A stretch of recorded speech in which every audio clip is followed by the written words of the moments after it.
जो है वो विशाल चौहान की यहाँ पर नज़र आपको आ रही होगी। यहाँ पर तो जिसका परिवार पूरा यहीं पर रहता था, उसके माता पिता की तस्वीर जो है वो यहाँ पर आप देख सकते हैं कि यहाँ पर मौजूद है। उसकी बाइक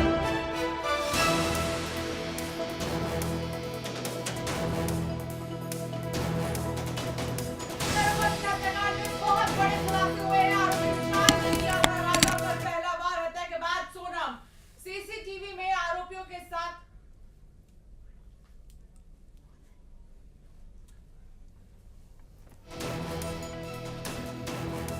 बड़ी खबर आपको बता दें, राजा रघुवंशी हत्याकांड में बहुत बड़े खुलासे हुए हैं और आरोपी विशाल ने राजा पर पहला वार किया था। हत्या के बाद सोनम सीसीटीवी में आरोपियों के साथ दिखाई दी है।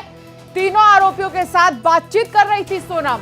गुवाहाटी से मर्डर में इस्तेमाल हथियार लिया था। इंदौर में राज कुशवाहा से मिली थी सोनम। सोनम ने अपना रेनकोट आरोपी आकाश को दिया था।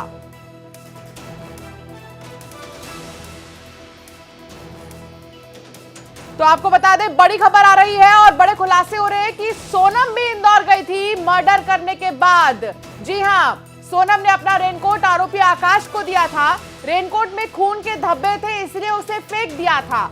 हत्या के बाद इंदौर आई थी सोनम, ये भी जानकारी मिल रही है। बड़ी खबर आपको बता दें, बहुत बड़ा खुलासा हुआ है। राजा रघुवंशी हत्याकांड में बहुत बड़ा खुलासा हुआ है। खुलासा ये कि इंदौर आई थी सोनम हत्या के बाद और रेनकोट आकाश को उसने दे दिया था, क्योंकि रेनकोट में खून के धब्बे थे, इसलिए उसे फेंक दिया था। बड़ी खबर आपको बता रहे हैं, सोनम ने अपना रेनकोट आरोपी आकाश को दिया। इंदौर में राज कुशवाहा से सोनम मिली थी आने के बाद और गुवाहाटी से मर्डर में इस्तेमाल करने वाला जो हथियार है वो लिया गया था। तीनों ही आरोपियों के साथ बातचीत कर रही थी सोनम। ये सीसीटीवी में दिखाई दिया है, नजर आया है। सीसीटीवी में आरोपियों के साथ सोनम दिखाई दी है हत्या के बाद। ठीक हत्या के बाद आरोपी विशाल ने राजा पर पहला वार किया था और अब कई बड़े खुलासे इस मामले में हो रहे हैं। बहुत बड़ी खबर आपको बता दें सिलसिलेवार तरीके से, राजा रघुवंशी हत्याकांड में बहुत बड़ा खुलासा हुआ है और खुलासा यह हुआ है कि जो आरोपी विशाल है उसने ही पहला वार राजा रघुवंशी पे किया था। हत्या के बाद सोनम सीसीटीवी में तीनों ही आरोपियों के साथ नजर आई है, उनसे बातचीत करती हुई नजर आ रही है। गुवाहाटी से मर्डर में इस्तेमाल हथियार भी लिया गया। इंदौर में राज कुशवाहा से सोनम मिली थी।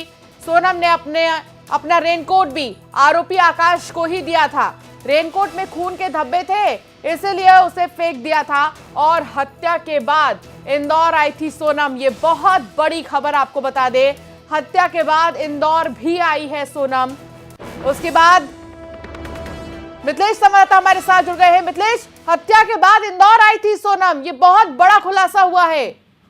जी, ये बहुत बड़ी जानकारी सामने आई है कि हत्या करने के बाद में सोनम इंदौर आई थी और खुद मेघालय पुलिस द्वारा ये बड़ी जानकारी दी गई है। ये इस वक्त की सबसे बड़ा अपडेट है कि हत्या करने के बाद सोनम इंदौर आई थी और सोनम इंदौर आने के बाद में राज कुशवाहा से मिली थी, क्योंकि राज कुशवाहा हत्याकांड में शामिल होने के लिए शिलोंग नहीं पहुंचा था। वो यहीं से बैठ के पूरे प्लानिंग को, पूरे ऑपरेशन को अंजाम दे रहा था। और फिलहाल एक रेनकोट की जो तस्वीर आई थी सोरा होटल के बाहर की, जिसे शुरुआत में उनके साथ जो है राजा रघुवंशी की हत्या की थी, शायद वो कुछ यहाँ पर छुपाया हो या फिर जो सोने चांदी की जेवरात होने की बात। बिल्कुल बिल्कुल मिथिलेश, आप जैसा कह रहे हैं कि जो राज कुशवाहा वो वहां पर नहीं था, वो बल्कि इंदौर से ही पूरी प्लानिंग उसने जो की थी उसको संचालित करवा रहा था। तमाम जितने भी कॉन्ट्रैक्ट किलर हैं उनसे वो संपर्क में लगातार था।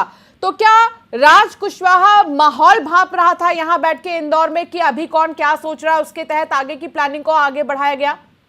जी बिल्कुल सही कहा आपने, और इसीलिए वो सोनम के पिता के साथ साय की तरह रहा। जिस दिन अंतिम यात्रा निकली थी राजा रघुवंशी की, वो पूरे दिन राजा रघुवंशी के घर भी मौजूद था।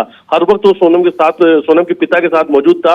अगर कोई भी मीडिया कर्मी सोनम के पिता के साथ बातचीत करना चाह रहा था तो राज कुशवाहा ही मना कर दे रहा था। मैं खुद उस वक्त वहां पे मौजूद था। कई बार सोनम के पिता देवी सिंह रघुवंशी से हमने बातचीत करने का प्रयास किया, लेकिन उनके साथ मौजूद राज कुशवाहा ने मना कर दिया। शायद हमें उस दिन वो नाम नहीं पता था, कि उनके साथ में खड़ा हुआ शख्स जो है उसका नाम राज कुशवाहा है और इसने ही राजा रघुवंशी के हत्याकांड की पूरी साजिश रची है और इसके साथ में इसकी प्रेमिका जो है सोनम भी शामिल है। हालांकि आज एक बड़ी सर्चिंग किया गया, वो किया गया उस बिक्की के यहाँ, विशाल उर्फ बिक्की के यहाँ, और ये वो नाम है जो सबसे खास था राज कुशवाहा का। और राज कुशवाहा ने इसी से सबसे पहले बात की थी इस पूरे हत्याकांड